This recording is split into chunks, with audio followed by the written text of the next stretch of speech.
ఈ ఆలయంలో తప్పకుండా చూడవలసింది సప్త ఋషి హారతి.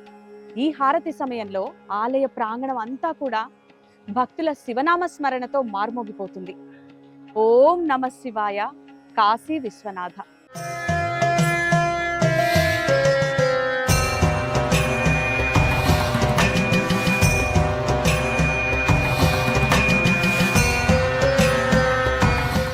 గంగానది తీరాన వెలసిన స్వయంభూ జ్యోతిర్లింగం, భారతీయ సంస్కృతికి వెన్నెముక మన కాశీ విశ్వనాథ ఆలయం. పురాణాల ప్రకారం ఈ విశ్వం సృష్టించబడినప్పుడు శివుడు తన త్రిశూలంతో ఈ నగరాన్ని నిలిపి ఉంచాడని చెబుతారు. ఓం నమః శివాయ. చరిత్రలోకి వెళ్తే ఈ ఆలయం ఎన్నో దాడులను ఎదుర్కొంది.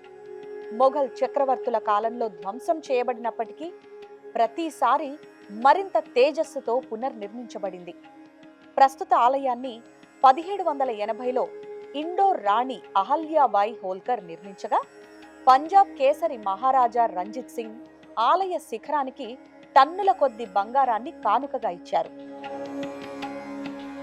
ఇక్కడ మరణించే ప్రతి జీవి చెవిలో శివుడు తారక మంత్రాన్ని ఉపదేశిస్తాడని, తద్వారా వారు జనన మరణ చక్రం నుంచి విముక్తి పొందుతారని ప్రతీతి. ఆలయ ప్రాంగణంలోని జ్ఞానవాపి బావిలో శివలింగాన్ని దాచారని, దీని నీరు అత్యంత పవిత్రమని భక్తుల విశ్వాసం.